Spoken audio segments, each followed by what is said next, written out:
Facebook statuses, update. Send a picture of my favorite food to Instagram, done. Can't forget to check the latest gossip on Twitter, tweet. Now let me run through the drive-through because I'm hungry and slide my debit card. Decline.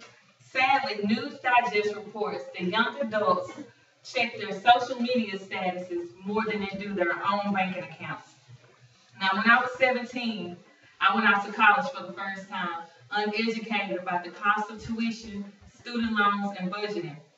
I let my friends convince me to take on more student loans than I actually needed. Now, the first year was fine because I ended up buying me a small, dependable car. But the next year, I fell into a cycle of taking out too much debt.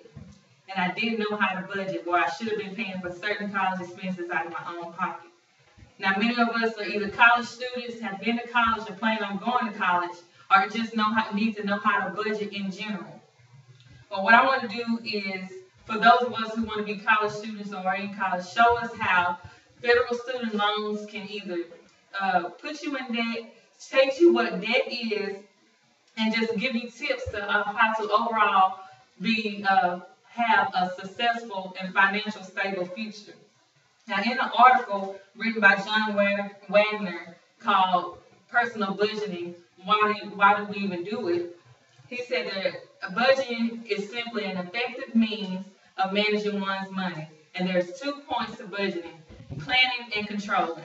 And then there's 3 steps to budgeting for planning and controlling, which is 1, you write down what you think you're going to spend in a certain amount of time.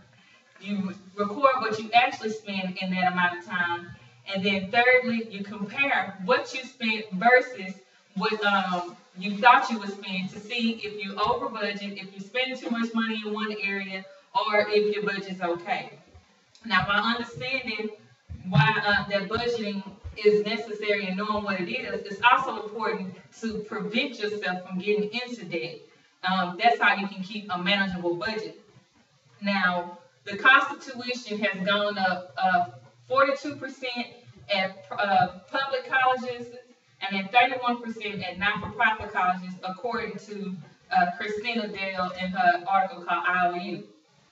Now, she also tells of a story where a girl got a scholarship to a full ride to a regular university, but because she wanted to go to a brand name university like Harvard or Tulane, she went to Tulane and incurred a $150,000 debt. She should have taken a scholarship where she took on debt. Now she is a waitress and a work-at-home person, and all her money is going towards student debt.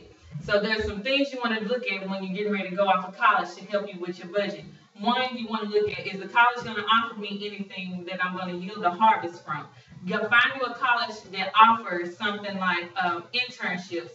A guy named Salman Khan wrote an article where he explained that Canadian colleges use American businesses to send their students to. Instead of sending them in a lecture room, they send them off to colleges where they actually get hands-on experience, and then they get to get in the face of people who are owners of Google and Microsoft, and they're able to give a resume of themselves versus showing them a black and white piece of paper or some kind of high GPA. And then according to Mark Kenneritz, he also found that the class of 2011 was going to be called the most indebted class ever, and that the seniors of 2012 would go way past them. So overall, don't follow a brand name college.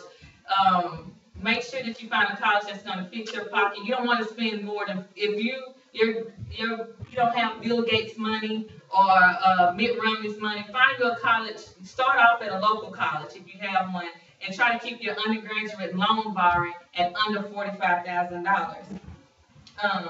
Understand the adverse reactions of federal student loans, because even though federal student loans offer better protection than private loans, what you do face is they can garnish your wages if you don't pay them back.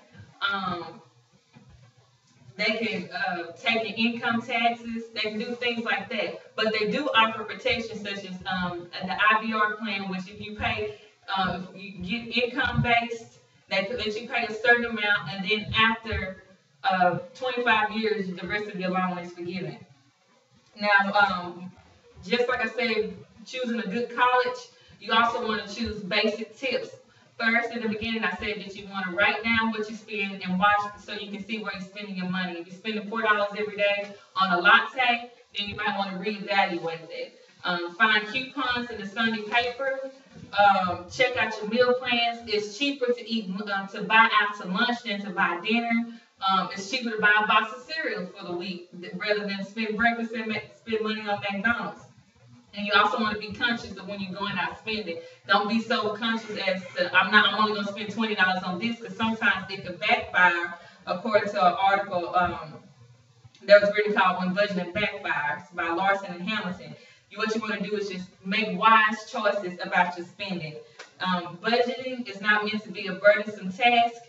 You just want to take these tips home about budgeting, write them down, choose good colleges, check your federal student loans, and don't buy unnecessary things, and you'll be good. That was good. Yeah.